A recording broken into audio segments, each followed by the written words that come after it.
तो वही बहुत खुशी की बात है कि हमारे साथ हैं आशुतोष जी, और कल आए थे। वैसे तो आज होली है, पर अभी होली का वो हल्ला शुरू नहीं हुआ, तो इनके कुछ सवाल थे, हमने सोचा इसका वीडियो बना देते हैं और लोगों के लिए भी यूज़फुल होगा। तो आशुतोष जी पहले अपने बारे में ब्रीफली बता दीजिए। मैं आशुतोष हूँ, बिजनौर से आया हूँ। I belong to basically nativity Orissa है, but from last 8 years I am in Maharashtra, and from last 2 years मैं अभी यूपी में हूँ, बिजनौर डिस्ट्रिक्ट में। हम स्कूल इंटीग्रेटेड प्रोग्राम कर रहे हैं, जिससे हम आईआईटी एंड जेईई की एंड मेडिकल इसका कोचिंग देते हैं along with boards. We are associated with a school, and in our last 2 years our big achievement कि हमने 5 बच्चे दिए हैं रिजल्ट्स आईआईटी में, एंड अपकमिंग मई में we are hopeful enough and we are sure also कि हम लोग मेडिकल के भी रिजल्ट देंगे। गुरुजी के बारे में जानने को मुझे अपने सीनियर कोलिग मिस्टर विवेक फाल्के, जो हमारे साथ जुड़े हुए हैं, बच्चों को फिज़िक्स पढ़ाते हैं, उनके सौजन्य से पता चला। सो मुझे पहाड़ों का भी बहुत शौक़ है, एकांत का थोड़ा शौक़ है, और उसमें मैंने मिस्टर आनंद द्विवेदी सर के बारे में सुना। उनके यहाँ का जो प्रोग्राम चलाते हैं, in fact school is not natural, मतलब एग्जैक्टली नॉट अ स्कूल, ये एक लर्निंग प्लेस है for teachers and for students also.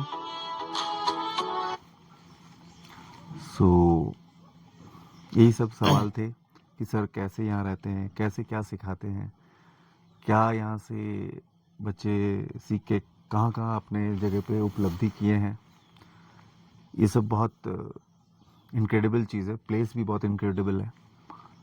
तो यही थोड़ी सी जिज्ञासा थी कि एक ऐसे स्थान में जाऊं और सर जैसे कोई इंसान से हम मिल पाएँ। यही सवाल को लेते हुए मैं आज सर के सामने सौभाग्य मिला बैठने को और बात करने को। जो स्कूल 8 तक है और 14 साल की उम्र तक के, रफली 14 साल की उम्र तक के बच्चे हैं, और 4-5 साल से लेके 14 साल। जी, मेरा ही मानना है कि ये इस उम्र में अगर आप बच्चे की बुनियाद सही कर दो, बुनियाद का मतलब है कि उसका ब्रेन थोड़ा सुव्यवस्थित हो जाए, ठीक से डेवलप हो, और उसमें जो नेगेटिव चीज़ें हैं वो ना आए। नेगेटिव क्या है, जो मेन स्ट्रीम एजुकेशन में मेरे हिसाब से तो विद्या है नहीं, क्योंकि सा विद्या या विमुक्त वाली परिभाषा लें, विद्या वो है जो आज़ाद करे। हमारी विद्या डरा देती है, पहली बच्चों होमवर्क करो, ये रटो, भविष्य का डर डाल देते हैं। परीक्षा पास नहीं कर पाओगे, अगर पढ़ोगे नहीं फिर नौकरी नहीं मिलेगी, ठीक से शादी नहीं होगी। पेरेंट्स भी, स्कूल भी, समाज भी बच्चे को ठेल रहे हैं।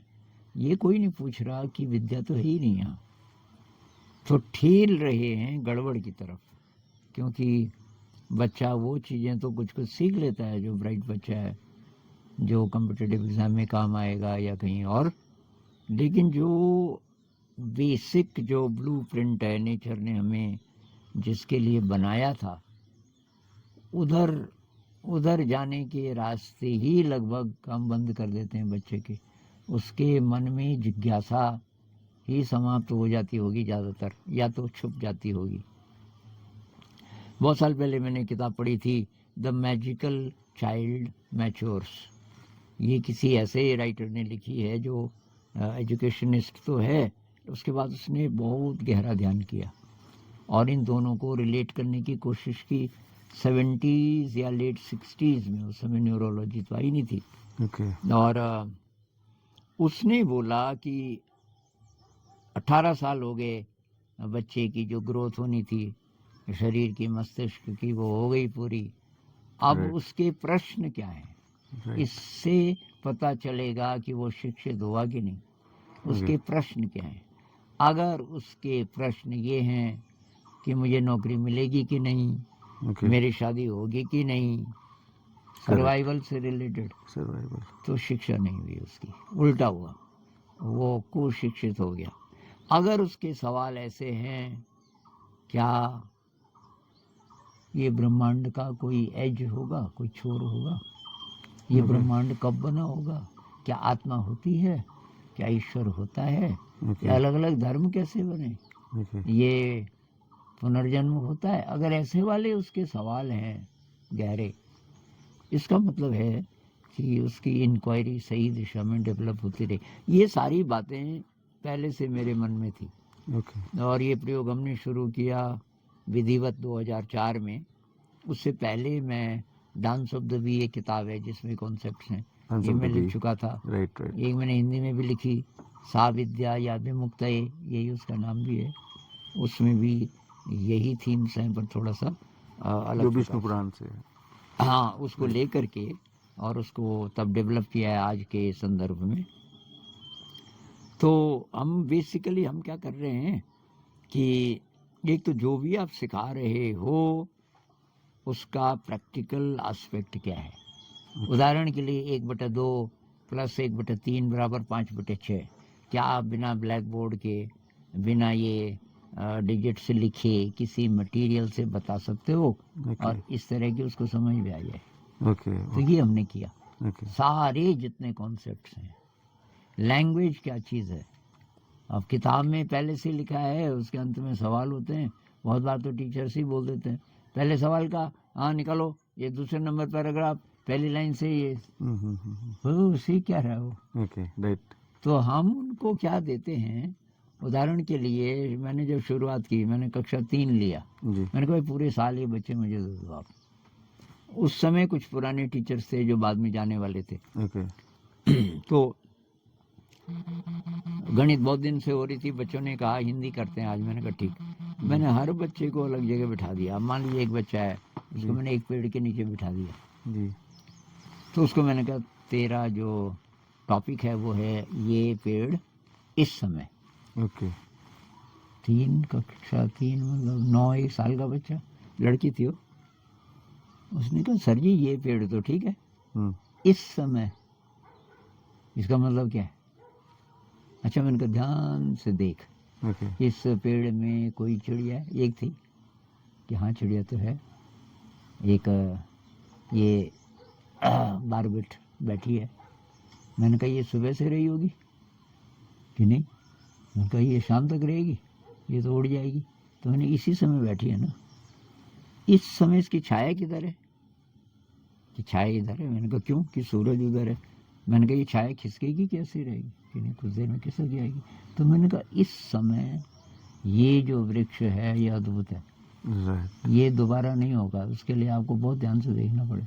तो उसने इतना डिटेल में लिखा कि उसके तने पे तो वो चींटियाँ भी जा रही हैं ऊपर, और ये भी है, और ये भी है। ये जो ऑब्जर्वेशन है ना, ये आधार है, तब बच्चा अपना अनुभव लिख रहा है। Exactly. तो ये हमने हर चीज़ में किया।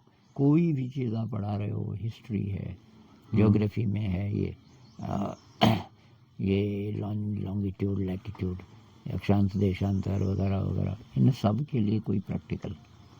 और ऐसे इंग्लिश में नाटक लिखते हैं तो उसमें टीचर को नाटक लिखने की जो कला है वो विकसित करनी पड़ती है। Right. Right. Right. तो इसलिए टीचर्स को मज़ा आता है कि ये जो इनोवेशन है इससे ब्रेन एक्सपैंड होता है टीचर का।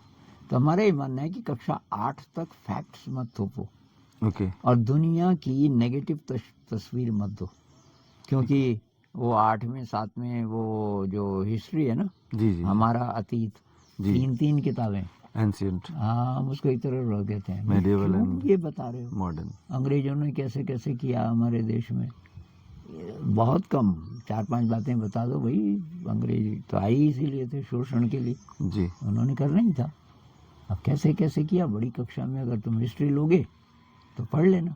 अब बच्चे इंटरेस्टेड होते भी नहीं उसमें, डिटेल्स में। तो बेसिकली 3rd to 8th तक हम लोग मतलब बच्चों को मतलब जैसे हमारे स्कूल्स में चलते हैं बुक्स वगैरह एनसीईआरटी के और सीबीएसई के चल रहे हैं, हमारा कहीं ना कहीं वही अप्रोच रहता है कि बुक्स पढ़ें, कॉन्सेप्ट्स जो बुक्स में हैं उसी को लें, ऑब्जर्वेशन, इमेजिनेशन, स्पेकुलेशन, इंट्रोस्पेक्शन, ये सब चीज़ें मतलब कहीं ना कहीं कम है।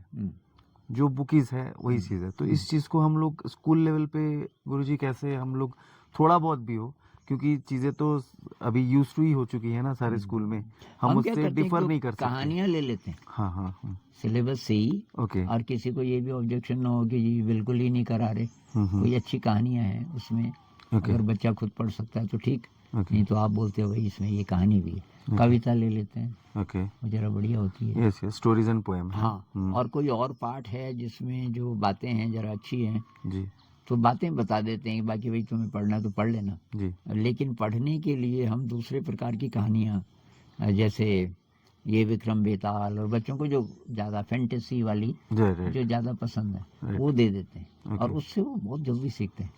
और वो आप ले लो, अगर ये ऐसी किताबें उसमें चित्र होते हैं, हाँ बहुत फैंटास्टिक चित्र, और टेक्स्ट कम होता है, चित्र ज़्यादा होते हैं हम्म, शुरू में।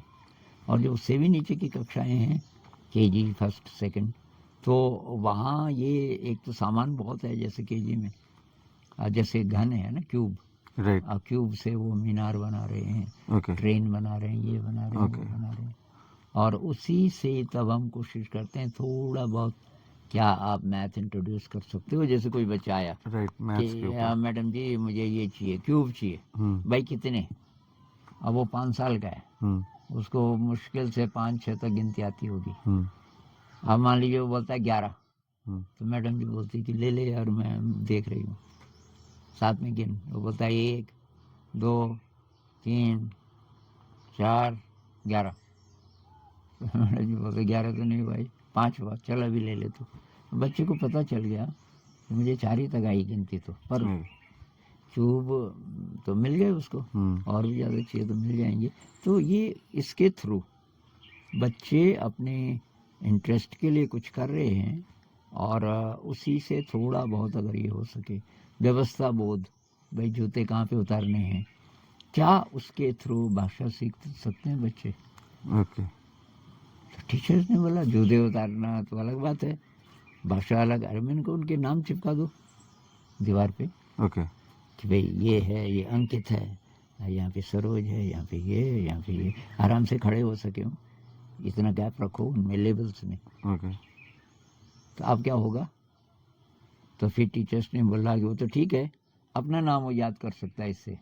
मैंने कहा 1 हफ्ते बाद बदल दो, ये अच्छा सारे लेबल्स बदल दो, उनको बोलो भाई अब ढूंढो।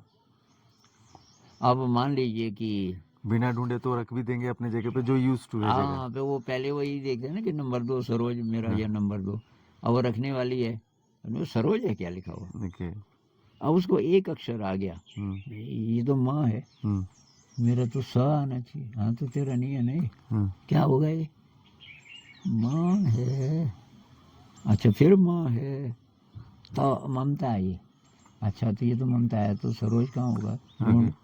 अब वो ढूंढना शुरू करते हैं, उस प्रोसेस में वो देख रहे हैं, रीडिंग से पहले देखना और पहचानना उनकी बनावट। एक हम क्या करते हैं, हमारे पास 80 से ज़्यादा सॉन्ग्स हैं सेल्फ कंपोज्ड, ओके वो मेरा शौक था, अच्छा और यहाँ मौका मिल गया तो वो सॉन्ग्स हम लिख के बहुत बार बच्चों की मदद से ऊपर लगा देते हैं दीवार पे। ओके अब केजी का बच्चा उसको नहीं आता पढ़ना, लेकिन सारे बच्चे उधर देख रहे हैं, कितनी प्यारी ये धरती हमारी, कितना सुंदर ये आसमां। धीरे धीरे उसको, नया बच्चा अगर 5-7 बार अगर ये गाई जाएगी, उसकी नज़र पहले चली जाती है, ये वाला गा रहे हैं, ये वाला गा अभी पहचान नहीं पाता हो, लाइन पकड़ लेता हो, ये लाइन पूरी हो गई संगीत के कारण, राइट क्योंकि वहाँ पे जो कितनी प्यारी ये धरती हमारी, तो समझ आता है पहली लाइन में इतना ही है, अक्षर दूसरे में इतना, अब तो देख रहा है वो उसको। तो ये हमने बहुत बारीक बारीक चीज़ें निकाली और इसमें हमने किसी को गाइड नहीं बनाया, मुझे पता भी नहीं था कि किसी ने इसके बारे में बोला हो। मेरे अपने ही जो अनुभव थे, मैं कैसे सीखा, ओके तो मैं तो किताब से सीखा नहीं। नई नई जो शादियाँ होती थी गांव में, ओके अब कोई दुल्हन है बेचारी 19-20 साल की, नई नई शादी हुई, जी जी अब पति जी को कैसे लिखे, ओके उसको लिखना आता नहीं। किसी बड़े को पकड़ेगी तो पूरा नहीं बोल पाएगी, दिल की बात कैसे बोले, बरसात की काली काली रातें ओके मैं करवटें लेती रहती हूँ, ओके तुम्हारे बिना नींद नहीं आती। अब कोई 14-15 साल का भी होगा, नहीं बोल पाएगी। तो मैं था उस समय 6-7-8 साल तक तो मैं स्कूल ही नहीं गया, तो 6-7 साल का। उनको पता था ये लिख लेता है, मुझे नहीं था पता अच्छा कि मैं लिख सकता हूँ, मतलब ओके। ये जैसे चिट्ठी लिख सकता हूँ। उनको पता नहीं पता रहा होगा। तो वो फिर अब बुजुर्ग लोग बैठे हुए हैं, हुक्का चल रहा है गांव में, तो वो किसी दीवार के पीछे से ऐसे, मैं देखा कि वो कुछ मेरी तरफ देख रही है। दूसरी बार वो साड़ी के पल्लू में वो दिखाती थी गुड़, ओके गुड़ बांधा हुआ है। ओके तो मैं जाती इधर आ, तो मैं जाता था कि वो ले आ तेरे पास लिखने के लिए। उस जमाने में होल्डर होता था, पेन तो हमें पेन देखा ही नहीं था, राइट राइट तो स्याही की दवा सही होगी और एक होल्डर, मतलब उसमें निब। तो वो लेके आज़ाद अंतरदेशीय मेरे पास है, और उसमें खेत के अंदर छुप के मंडवे का रागी जिसको बोलते हैं ना, अच्छा तो उसके खेत रागी बड़ा की बड़ा चीज़। हाँ हाँ हाँ राइट जल्दी कि कोई देखे नहीं, खासकर मेरी सास ने देख ले। और वहाँ अंदर, और वहाँ में बाहर से कोई नहीं देख सकता। लिख बाबा लिख, बाबा मतलब छोटे बच्चे को। अब वो बोल रही है मैं यहाँ बैठा हूँ, वहाँ बैठी है, लिख बाबा बरसात की काली काली रातें हैं, मुझे नींद नहीं आती आपके बिना, और उसके आंसू। उसको देख के मैं इमोशनल हो जाता था, मेरे भी आंसू। अब मेरी आंसू टपकते थे, जो अभी तक लिखा उसके ऊपर भी तो फैल जाती थी। तो पति जी जब पढ़ते होंगे तो पति जी शायद सोचते थे कि मेरी सरोज के आंसू, वो भी इमोशनल, वो आंसू तो मेरे होते थे। खैर, पर इस तरह में सीखा। फिर 2-3 हफ्ते बाद बहुत खुश, जरा फिर गुड़ दिखा, क्या हुआ, उसका जवाब आया। उससे जो मुझे खुशी, उनका जवाब आया, मतलब वो सचमुच की चिट्ठी थी। वो वहाँ पहुँची, वो समझ गए। अब पढ़ना तो आता नहीं था ठीक से, राइट अब मैं 1-2 शब्द पढ़ता था, वो बोलते समझ गई बाबा मैं क्या लिखा है, आगे पढ़ आगे पढ़। तो मैंने कहा मुझे पढ़ना भी आ गया।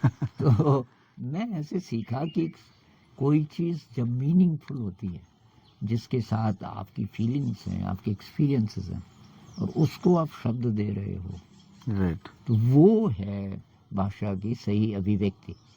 ये नहीं है कि आपने पाठ पढ़ाया, वो भी मरे मन से, उसमें भी ज़्यादा इंटरेस्ट किसका है किसका नहीं। अब अंत में वही सवाल, भाई क्यों लिखो। बच्चे को अगर आंसर पता है तो क्यों लिखो, नहीं पता है तो नहीं समझा, और समझ भी गया होगा तो ये तो उधार कहानी है ना, उधार सवाल हैं उधार जवाब हैं, उसकी भाषा का है।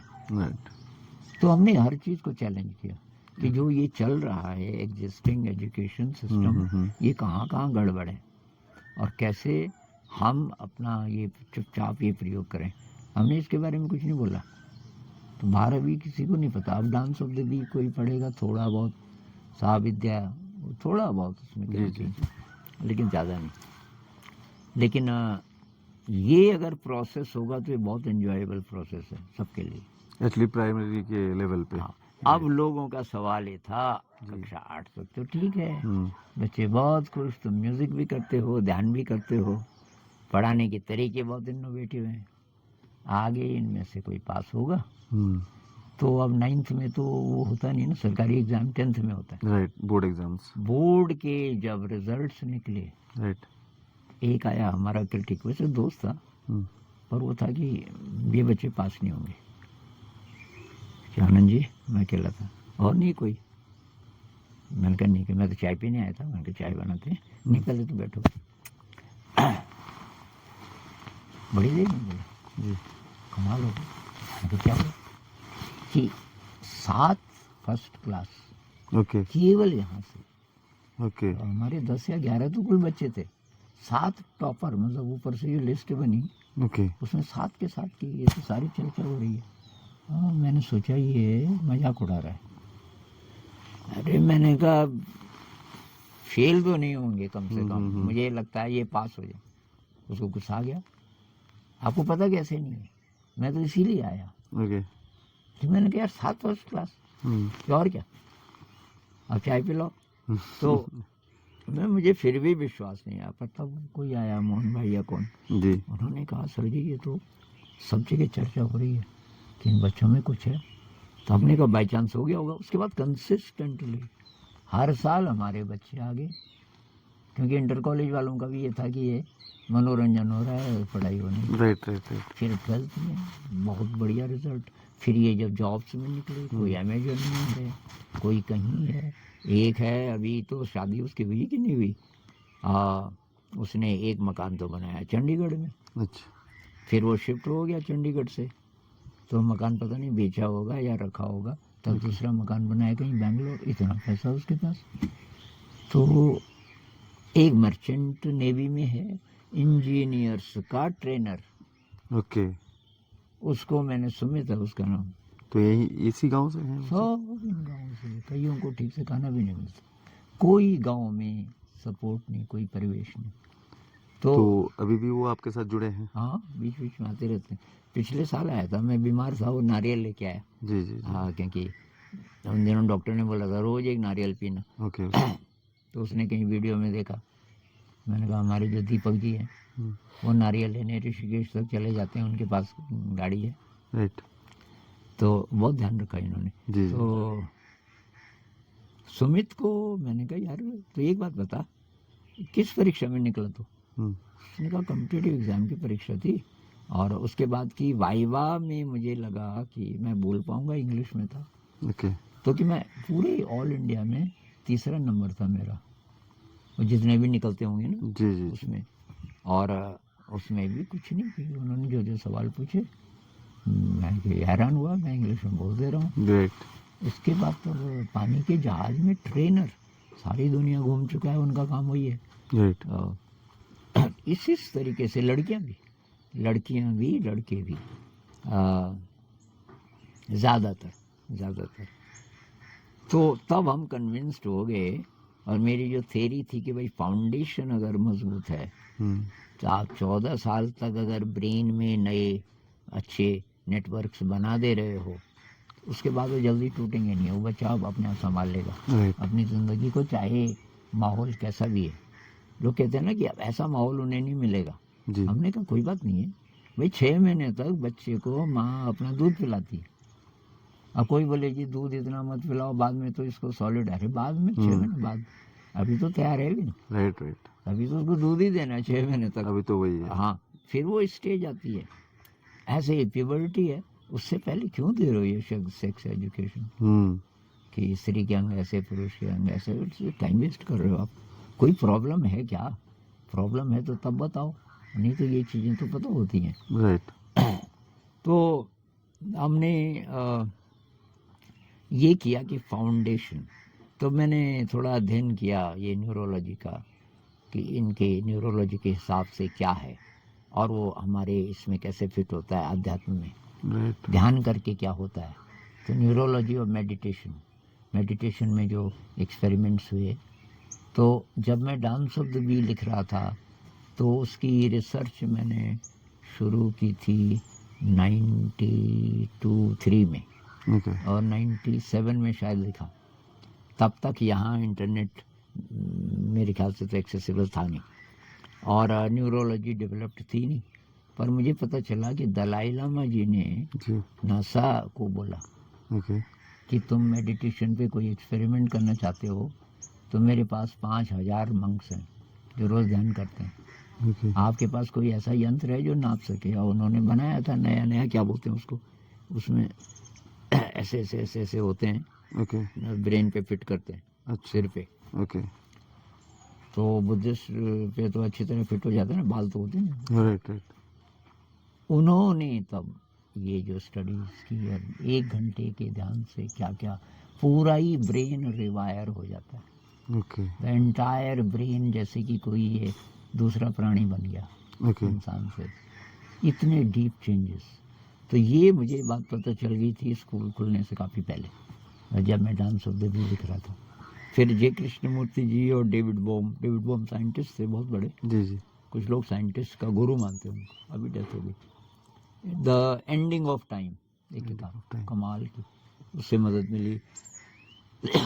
द मैजिकल चाइल्ड मैच्योर्स, जिसका मैंने जिक्र किया, राइट। वो स्वामी योगानंद जी के साथ रहा, वहाँ उसने ध्यान सीखा और उसको ब्रेन साइंस का भी काफ़ी पता है। वो भी किताब उसने 70s में लिखी होगी, पर वो अभी भी बहुत पॉपुलर है और रिलेवेंट है, जबकि न्यूरोलॉजी में तो काफ़ी प्रगति हो गई अभी तक। राइट। तो वो था मेरा एक्सपोजर, जिसके कारण ये वीडियोस में मैं बीच बीच में थोड़ा न्यूरोलॉजी को टच कर लेता हूँ। कोई ये ना सोचे कि ये गुफा वाला बाबा है, करेक्ट। ट्रेडिशनल वाला, इसको तो कुछ पता ही नहीं है आजकल विज्ञान कहाँ से कहाँ पहुँच गया। राइट। पर होता उल्टा है।